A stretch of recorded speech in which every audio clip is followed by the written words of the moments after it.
Okay? In decision making, one of the first things we need to get very clear on, what is the difference between reality, which is objective facts, and our own subjective internal interpretations that are created as a result of our belief systems. So let me give you an example. If I said it's outside it, the temperature is 28 degrees centigrade, that is a statement of what? It's a statement of reality. It's an objective thing.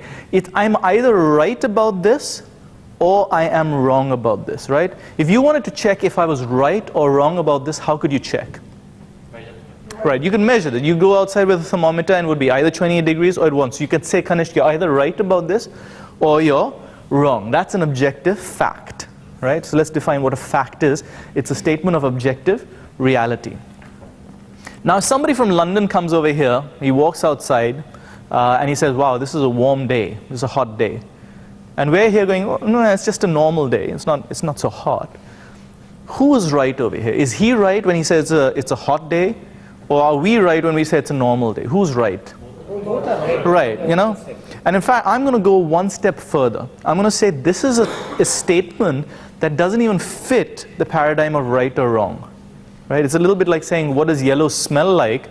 Grammatically, it's a sentence, but logically, it's incoherent because this is a subjective interpretation, and it's based on his benchmarks, his beliefs on what is hot, our beliefs on what is hot, which is based on our prior experience. So growing up in London, he's got in his mind, this is hot, this temperature and above is hot.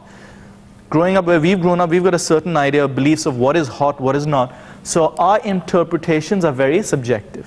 So if he says, it's a hot day, can we say to him, you're wrong, it's not? Can we say that? No, it's not logically. If we're rigorous about logic, we can't say you're wrong. What can we say though? We can say that according to our very subjective, because what might be hot for you is Okay. Right, that could be one thing, right? That's one, the theory part. What else could we say? So according to maybe the India, or according to this city. Okay, you could say, I'm not feeling hot. You could say, I am not feeling hot. You could say the temperature is 28 degrees. But this does not invalidate him feeling hot. You guys clear? Now the reason this is important, because quite often people get into arguments when they don't see the difference between interpretation and reality, right? And most, in fact, of the arguments we have are about subjective things. And we'll talk about that a little later. So if somebody says, hey, you met 97% of your target, or 103% of your target, that's a statement about reality. You can measure that, it's numbers, it's objective, it's quantifiable, it's independent of your individual beliefs, right?